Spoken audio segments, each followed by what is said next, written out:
Greetings everyone, my name is Dominic and today you're tuning in to the Comic Book Report, where we review comic books and graphic novels so you can get an idea of what to read.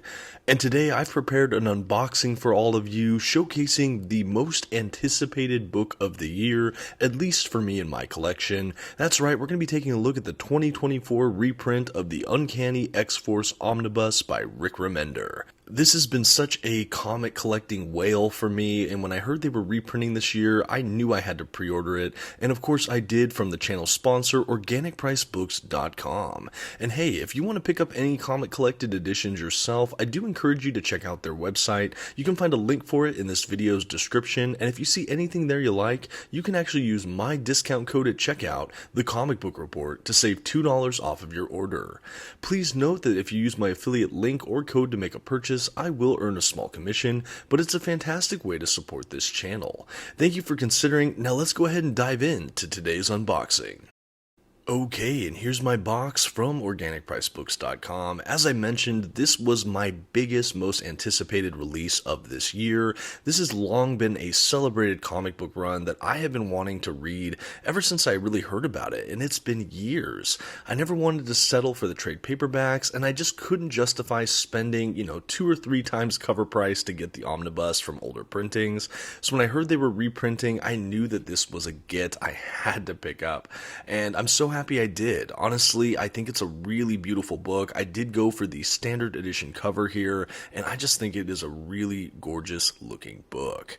They have reprinted this, I believe, once or twice, but as I said, this is the 2024 reprint. But now let's go ahead and talk a minute about what this collects. This does collect the Uncanny X-Force, the 2010 series, issues 1 through 35, issue 5.1 and 19.1, as well as material from Wolverine Road to Hell, Wolverine Dangerous Games, Deadpool, issue 1000, and the all-new Wolverine Saga. It was written by the incredible Rick Remender and had art from artists such as Jerome Opeña, Assad Ribic, and more.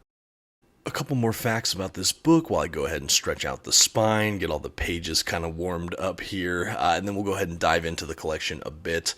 No spoilers, of course, other than a couple of the images I'll be flipping through, but I won't speak to any spoilers because I'm just starting the run myself now that I have this in my possession. So this book is a glossy print paper stock kind of book, a nice sewn binding, and a total of 928 pages. I honestly think that this is a great size for an omnibus. In my mind, I always like bigger the better, but at under 1,000 pages, it's still pretty comfortable to read. It's not overly large or cumbersome. I'm not having too much like book sag or anything like that from the weight of the pages. But yeah, so far just a really well constructed little book here. No complaints from me. My copy is really crisp, clean, and totally new. I love it.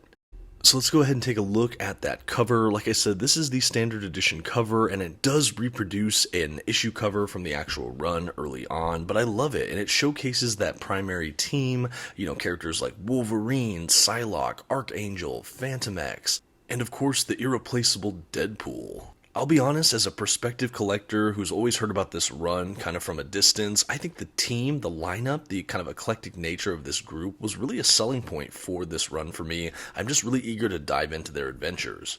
The spine of the book also looks really crisp, field of black with that beautiful Uncanny X-Force logo, creator's image on the bottom. Like I said, really like it. I think it really jumps off a shelf. It punches out nice. I love the way X-Force looks. It's just really sleek. The back of the book as well, maintaining a lot of the same kind of coloring and art style as the front, which I like to get a little bit more sampling of the kind of cover art. Of course, pricing information, blurb about the book, kind of a parental advisory, as this does appear to be a bit more graphic, violent, kind of adult-oriented series.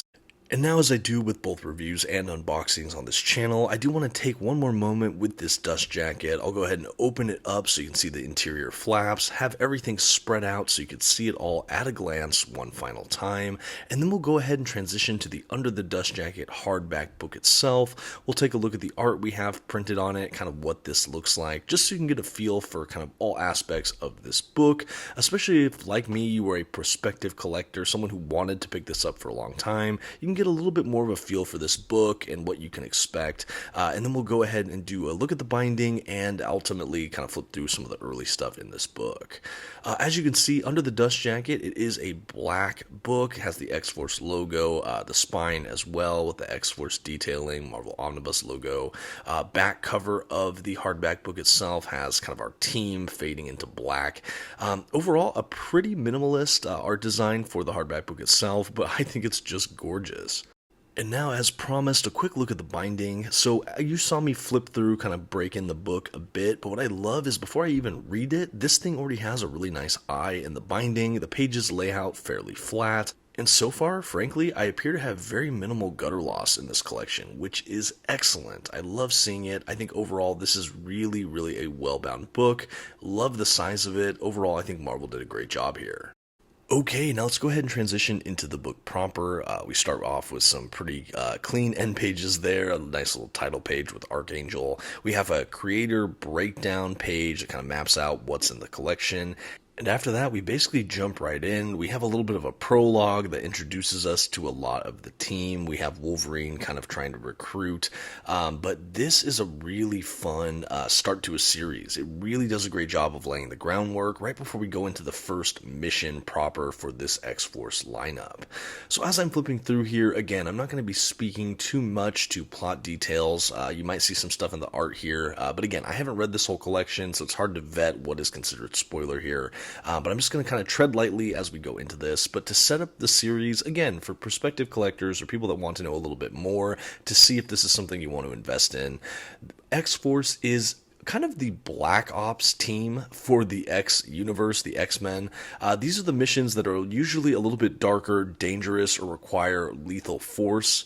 I've read a couple different X-Force runs in the past. I'm a fan of what I've read of Benjamin Percy's X-Force run, for example, that he did during the Krakoa era. But this is another one, and this is probably the quintessential run on X-Force. I think that this is easily the most celebrated run on the title, and this is a title that has a lot of great series, at least in my mind. But this team is headed by Wolverine, it appears. We have, like I mentioned earlier, the initial lineup here as Wolverine. We have Archangel, Psylocke, Phantom X, and Deadpool. A really, really great group here. These are all really, really kind of dangerous, lethal force using individuals. And to have them all in a team, I think that kind of dysfunction is already just built right in there. I love just the balance of character profiles as well. Deadpool in there is kind of a comedic relief, but as someone who definitely holds his own in this environment and is also pretty grimdark in some ways, it's just really, really fun. This does feel like an ensemble team book. Of course, that is what it is, but I really like, as I mentioned just a moment ago, the different personality profiles. We already have some pre-existing dynamics and relationships built in with some of these characters, and that being said, you don't really need to read anything else before enjoying this book. I do think that there are things that are helpful, kind of a general knowledge of X-Men or maybe a couple of these characters, but I think if you went in totally blind to this book, Remender really sets it up in a way that you have everything you need and you really get to know the characters as you go. What I love about this book as well is that it doesn't talk down to its readership. I get the impression that Remender takes this work really seriously, and that's a good thing. I think that this is a more adult series, not just only for its violence and kind of grit, but also just for the maturity of the storytelling style. And I think Remender really brings a lot to the table here. A lot of the artists we have throughout this book are also absolutely incredible. Jerome Opeña, of course, is a fan favorite of mine.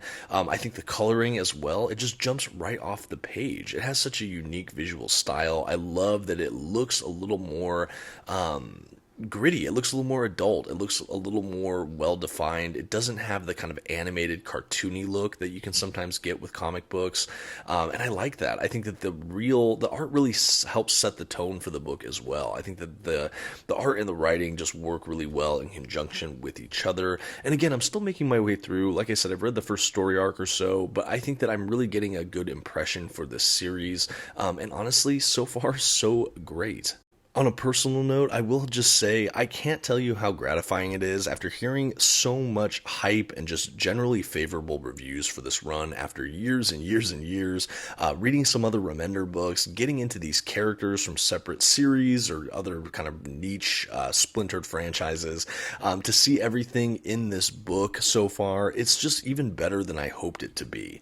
And that, as a collector, as a comic book reader and fan, is so gratifying to me. I love picking up this run that is now almost 15 years old. Like, that seems pretty wild as well. But to see it just hold up so well, to see it beautifully reproduced here in this reprinting, and for me to get to read these stories for the first time, well, it's just really been a gratifying experience so far. I'm so happy I pre-ordered this, and I'm so happy I finally get to check out this run proper.